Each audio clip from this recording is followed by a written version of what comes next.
I had been called many things by the time I was 5 and 30, the Cold Duke, the Iron Duke, the hardest sportsman in England, and I had earned each of them honestly. But no man ever called me a fool, and I will tell you the exact morning I nearly became one, and how a girl who was not permitted to speak to me at table saved me from it with a single shot. It was the second week of October, the height of the shooting, and Harrowmere Chase was full of gentlemen. I keep the finest coverts in the south of England. I say that not as a boast but as a fact, the way a man states his height. And every autumn the great and the fashionable came north to the chase to shoot my birds and drink my cellar and measure themselves against my champion. His name was Mr. Rennick, and he was the finest gun money could hire, a lean, smiling, insufferable man who had never in his life missed a bird he meant to take, and who knew it, and who made certain that every other man in the field knew it too. I did not like him, but I kept him because I valued skill above nearly everything, and Rennick had skill, and a man does not throw away a fine instrument merely because its case is unpleasant. That morning we shot the long covert, and it went as it always went.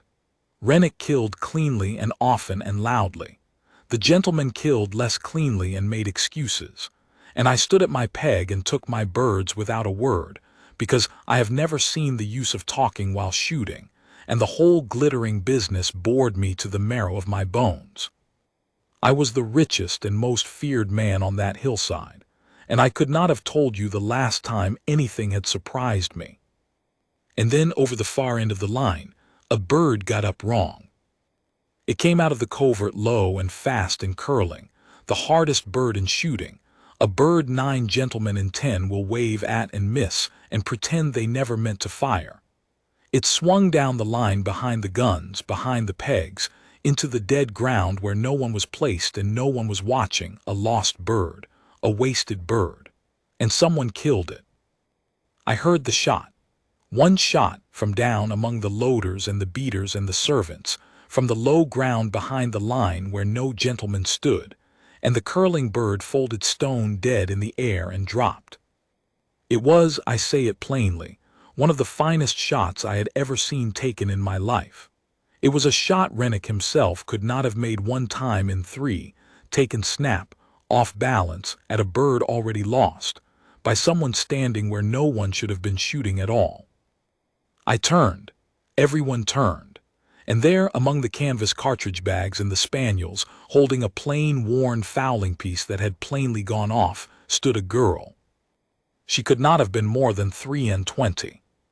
She was dressed in the drab brown of the estate servants, a shawl crossed over a plain stuff gown, her dark hair pinned up rough and coming loose at the neck, and her face, I remember thinking, even in that first startled instant, was not a pretty face in the drawing-room sense. But it was a face you could not stop looking at, all cheekbone and grave gray eyes and a mouth set hard against the thing she had just done. She had gone quite white. She knew, you see, exactly what she had done and exactly what it would cost her. "Who fired that shot?" I said. No one answered. The girl's chin came up half an inch. "I did, your grace," she said. Her voice was low and steady and country plain, and it did not shake, though her hands, I saw, had gone tight round the gun. The bird was coming into the dogs. It would have been trodden and spoiled. "I beg your pardon." "You beg my pardon," I repeated. "It is not my place to shoot, your grace. I know it." Behind me I heard Rennick laugh, that soft, delighted, cruel laugh of his, and one of the London gentlemen said, loudly enough to carry, "Good God, the keeper's brat has been at the guns." And there was a ripple of amusement down the whole shining line of them, and I watched the girl hear it, and I watched her not flinch, and something in me that had been asleep for a very long time came awake and paid attention. "What is your name?" I said. "Aldous, your grace, Bess Aldous. My father is your under-keeper." Aldous, I knew the name. Old Aldous had kept the low beats of the chase for 30 years, a silent, bandy, weathered little man I saw at a distance twice a season. I had never once thought to wonder whether he had children. "Load for the next drive, Bess Aldous," I said, "and we will speak later." And I turned back to my peg because 40 people were watching, and I do not conduct my affairs before an audience. But I did not shoot well for the rest of that drive. I was thinking about a curling bird folding in the air over the dead ground, and about the exact, unhurried, impossible way it had been killed, and about the fact that in 20 years of the finest shooting in England, I had just seen it done, snap and cold, by a servant girl with a gun older than she was. I sent for her father that evening, not her. One does not summon a young woman to a great house full of drunken gentlemen after dark, and whatever else I am, I have never been that. Old Aldous stood turning his hat in my study, terrified, certain his girl had ruined them both. "She meant no harm, your grace," he said before I had spoken a word. "She's a good girl, she works hard, it were only the one bird, I'll see it never." "Aldous," I said, "how long has your daughter been able to shoot like that?" He stopped. He looked at me sidewise, an old poacher's wariness in it, weighing whether the truth would hang him. "The truth, man," I said. "I am not angry, I am asking." He let out a long breath. "Since she were a mite, your grace," he said, 7, 8-year-old. I never taught her that's God's truth, she just took to it. She'd watch me a season and then she'd do a thing I couldn't do myself. And by the time she were 12, there weren't a man on the estate could touch her with a gun, nor find a bird she couldn't, nor read a wind she couldn't read. She's got the eye, your grace. I've keepered 40 year and I never seen an eye like it in gentle nor common. He faltered, ashamed of the word before a duke, it's a gift, that's all I can call it. It's a gift. And she's had to hide it her whole life, because who'd have a keeper's girl shooting better than the gentleman? I sat with that for a moment. "Why does she hide it?" I asked. "Because they'd not forgive her for it," he said simply, and in his weathered old face was a lifetime of knowing exactly how the world was arranged. "A poor girl who can do a thing better than her betters, that's not a wonder to them, your grace, begging your pardon, that's an offense. She learned that young. She keeps her eyes down and she loads the cartridges and she lets Mr. Rennick and the gentlemen be the finest shots in England, and she says nothing, because that's how a girl like her keeps her place and her bread." He turned the hat again. "This morning were a slip. The bird come wrong and she couldn't bear to see it spoiled and she forgot herself the once. It won't happen again. Only please, your grace, don't turn her off for it. She's all I've got, and I'm all she's got, and there's no other place would take her." I looked at that frightened, honest, defeated old man, and I thought about the world he was describing. The whole vast, comfortable, glittering arrangement of my own class, which had decided long before either of us was born that a gift was only a gift if it was born in the right bed, and that a poor girl with the finest eye in England must spend that eye loading cartridges for lesser men and calling them her betters. I had lived inside that arrangement my whole life and never once questioned it. I found that evening that I had begun to. "She is not to be turned off," I said. "Tell her that, and tell her I wish to see her shoot properly. Tomorrow at first light, before the gentlemen are awake, at the practice ground below the walled garden. Bring my guns." Old Aldous stared at me as though I had spoken in Greek. "Your guns, your grace." "My best pair," I said. "The Mantons. If your daughter has the eye you say she has, I will not insult it with a poacher's rusty single barrel. Good night, Aldous." She came at first light, in the gray before the sun, her breath smoking in the cold, her father hovering behind her white with nerves. I had my pair of Mantons, the finest guns in my possession, guns I had never let another living soul so much as touch, laid out on the bays, and I watched her eyes go to them, and I watched her understand what they were, and I watched her want them with a naked, helpless longing she was too honest to hide. "They are only guns, Miss Aldous," I said. "They will not bite you, show me." She would not at first. She stood stiff and frightened and said it was not her place, that your grace was too kind, that she had best get back to her work, and I saw that her father had spent the whole night filling her with terror, certain this was some cruel gentleman's trick, a jest arranged to humiliate her before it broke her. and perhaps she was right to fear it. It was the sort of thing my class did. So I did the only thing I could think to do to prove it was no jest. I picked up one of the Mantons myself, and I loaded it, and I called for a bird to be sprung, and I shot deliberately, an ordinary shot, a clean, plain, competent shot, the shot of a good gun and nothing more. And then I held the second Manton out to her across the frosted grass, stock first, and I said, "That was the shot of a man who is merely good, Miss Aldous. I have been merely good my whole life and been called the best in England for it, because no one better was ever permitted to stand beside me. I should like, once before I die, to see what better looks like. Your father says you are better. I do not think he lies. Show me he does not." She looked at the gun. She looked at me, and something in her face, some door that a lifetime had taught her to keep bolted, came open the smallest crack. She took the gun. And then, reader, I watched a servant girl in a brown stuff gown become the most beautiful thing I have ever seen. I called birds and she killed them. I called them high and she killed them high. I called them low and curling, the wicked ones, and she killed those too, snap, unhurried, as though the birds obeyed her rather than fled her. I had them sprung two at once, and she took the pair before I had drawn breath. I had never seen anything like it, not in Rennick, not in the crowned heads I had shot beside, not in myself on my finest day. There was no strain in it and no showmanship in it. It was simply the truth of her, let out of its cage at last. She and the gun and the bird were one single thing, and it was as natural to her as breathing, and watching her do it was like watching water find the sea. When the birds ran out, she lowered the gun and stood there, flushed now, alive in a way I had not seen her be, and she looked at me almost with defiance, as if to say there, "Now you have seen it, now do your worst." And I found I could not speak for a moment. I who am never at a loss. "How long," I managed at last, "have you had to pretend you could not do that?" The defiance went out of her. Something quieter and far more terrible came into its place. "All my life, Your Grace," she said. And I thought of my own life, the ease of it, the deference, the way the whole world had arranged itself to flatter a talent in me that was, I now saw with perfect clarity, a candle beside her sun, and I was ashamed. Genuinely, thoroughly ashamed, perhaps for the first time in my adult life.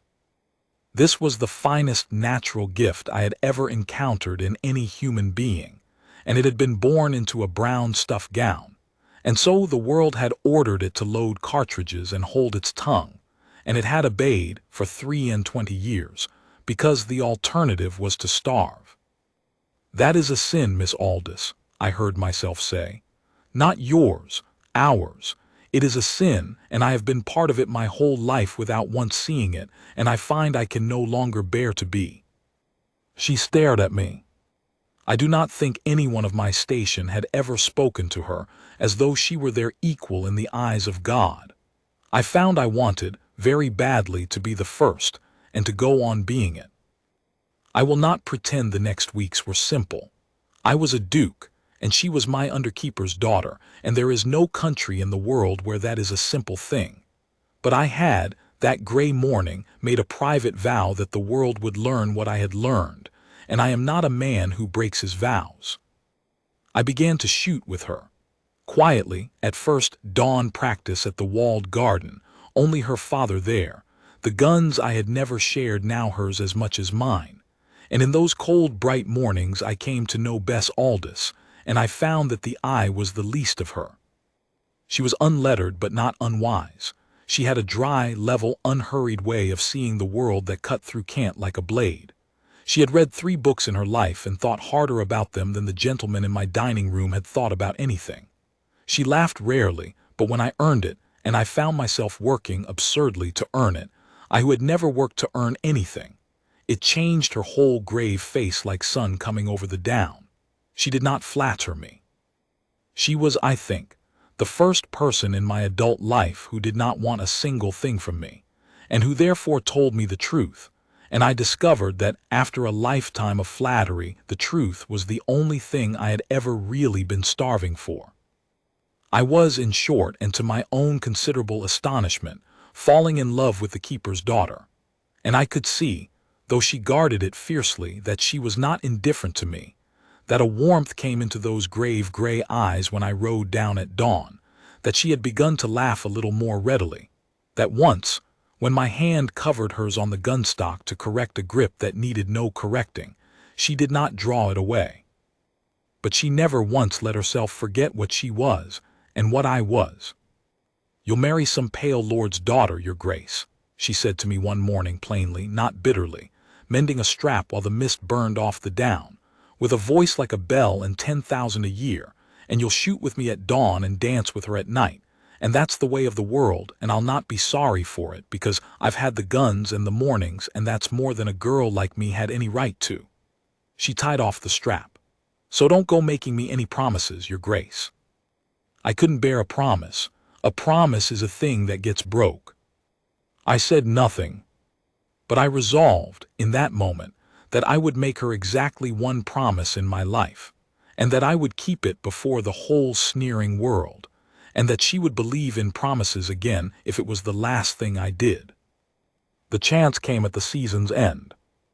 Every autumn I closed the shooting with the Harrowmere Cup, a great formal match, the finest guns in England invited to compete, half the county watching, an absurd and glittering affair I have hosted for a decade out of tradition and boredom. Rennick had won it 9 years running. He expected that year to win it a 10th, and to be even more insufferable about it than usual.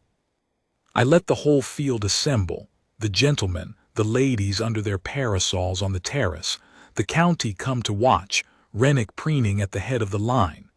And when all was ready and the first birds were called for, I did not take my own place. Instead, I walked down the line to where the servant stood among the cartridge bags, and I stopped before Bess Aldous, and before the whole assembled county, I held out one of my mantons to her, stock first. The field went utterly silent. "Miss Aldous," I said, and I pitched my voice to Carrie to the terrace and the ladies and every sneering gentleman there, "will you do me the honor of shooting the Harrowmere Cup, in my place, with my guns, as my guest?" The silence broke into an uproar. I heard Rennick's laugh, sharp now, not soft. I heard a lady on the terrace say the keeper's girl in a voice of pure outrage. I heard my oldest friends murmur that I had lost my mind, that this was a scandal, that a servant could not, must not, it was not done. And I heard, under all of it, one small sound that mattered more to me than the rest of the world put together. Bess Aldous, drawing a sharp breath as she understood that I meant it, and that I meant it before everyone, and that I was not ashamed. "Your Grace," she said, very low for me alone, "they'll never forgive you for it." "I have spent my whole life," I said, "being forgiven for things I ought to have been ashamed of. I find I would rather just once be unforgiven for something I am proud of. Take the gun, Bess. Show them what better looks like. I have wanted them to see it since the morning you killed that curling bird, and I am done waiting." She looked at me for one long moment, and then that door I had first glimpsed cracking open at the walled garden opened all the way, and she smiled, not the small rare smile I had worked so hard to earn, but a wide, fierce, joyous thing I had never seen, and she took the gun. And then, before the whole assembled county of her betters, the keeper's daughter proceeded, quietly and without mercy, to shoot the finest round any of us had ever witnessed. She did not merely beat Rennick, she unmade him. Bird after impossible bird, snap and cold and perfect, curling birds and high birds and the wicked low ones the gentleman waved at and missed, she took them all, unhurried, as though the sky were hers, while Rennick's smiling face went first to disbelief and then to fury and then, at the last, to a kind of sick, dawning understanding that he had been, all these years, merely good, and had never once in his life stood beside someone who was better. The terrace fell silent. The sneers died. The ladies under their parasols stopped murmuring the keeper's girl and began, despite themselves, to watch, because, whatever their birth had taught them to believe, their eyes could not lie to them, and their eyes were telling them that they were watching the finest shooting in England, and that it was being done by a servant in a brown stuff gown. When the last bird fell and the tally was red and the keeper's daughter had won the Harrowmere Cup by a margin no one had ever won it by, there was a silence, and then, because even my class cannot, in the end, entirely refuse the evidence of its own eyes, there was applause, reluctant at first, then real. The county of England, which had come to be entertained and had stayed to be humbled, applauded a servant girl, because she had shown them a thing so beautiful and so true that even they could not pretend not to have seen it. And I stood among them, and I did not applaud because I was too full, and I only watched her, standing there flushed and fierce and disbelieving with my gun in her hands and the whole world's grudging wonder on her, and I thought, there, now they have seen it, now she need never hide again. I asked her that evening in the walled garden, where it had all begun. I did not do it grandly. I have never had the gift for grand words, and she would not have believed them anyway. I simply came to her in the dusk where she stood cleaning the mantons, her guns now. I had already decided that, whatever her answer, and I said what was true. You told me once not to make you a promise, I said. You said a promise is a thing that gets broke and that you couldn't bear one.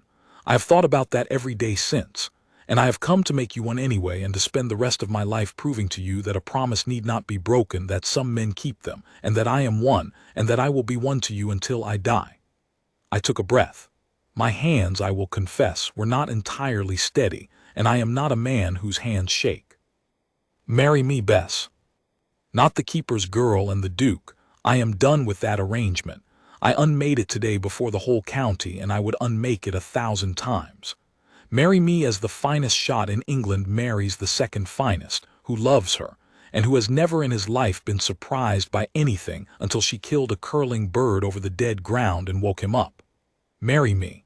Be my Duchess. Be the truest thing that ever happened to this cold house. I am asking you plainly, because you are the one person alive who has only ever told me the truth, and you deserve the truth back. I cannot imagine another morning without you, and I do not intend to try. She was quiet for a long moment. The manton lay forgotten in her hands, and when she looked up at me at last, the grave gray eyes were bright. You know what they'll say, she said.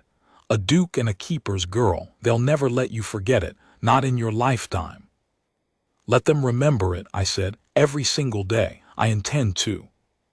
And then Bess Aldous, the finest natural marksman England ever produced, the girl her whole world had ordered to hide her light and load the cartridges and call lesser men her betters, set down the gun, and put her rough, capable, extraordinary hand in mine, and said the only word I have ever truly wanted to hear from anyone.